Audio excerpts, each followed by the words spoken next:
ഞാൻ doctor Aisha Shafna, consultant physician, Shifa Ayurveda pharmacy, Chelur.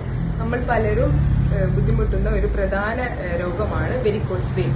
30 മുതൽ 60% വരെ എല്ലാ ആളുകളും വെരിക്കോസ് വെയിന്റെ ഏതെങ്കിലും ഒരു സ്റ്റേജിലൂടെ കടന്നു പോയിട്ടുണ്ടാകും.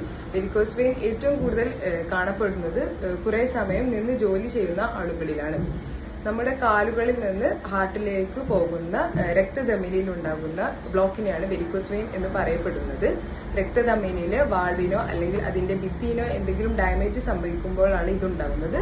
ഇത് കാരണം ബ്ലഡിന്റെ മൂവ്മെന്റ് തടസ്സപ്പെടുകയും നമ്മുടെ സ്കിന്നിൽ അത് കൂടുതൽ എൻഗേജ് ആയിട്ട് കാണപ്പെടുന്നതുമാണ്. ഇതിന്റെ കാരണത്താൽ കുറെ സമയം നിൽക്കുമ്പോൾ കാലിൽ അനുഭവപ്പെടുന്ന വേദന, അനുഭവപ്പെടുന്ന നീർക്കെട്ട്, കാലിന്റെ വിവിധ ഭാഗങ്ങളിൽ കാണുന്ന നിറവ്യത്യാസങ്ങൾ ഒക്കെ ഈ വെരിക്കോസ് വെയിന്റെ ആദ്യഘട്ടങ്ങളിലെ ലക്ഷണമാണ്. വെരിക്കോസ് വെയിന്റെ ലേറ്റർ സ്റ്റേജിൽ വെരിക്കോസ് അൾസറിന് വരെ കാരണമാകുന്നു. ഇതിന്റെ ആയുർവേദ ചികിത്സയായ ജലാവ് കവചാരണവും സിരാവേദനവും നമ്മുടെ ക്ലിനിക്കിൽ ലഭ്യമാണ്.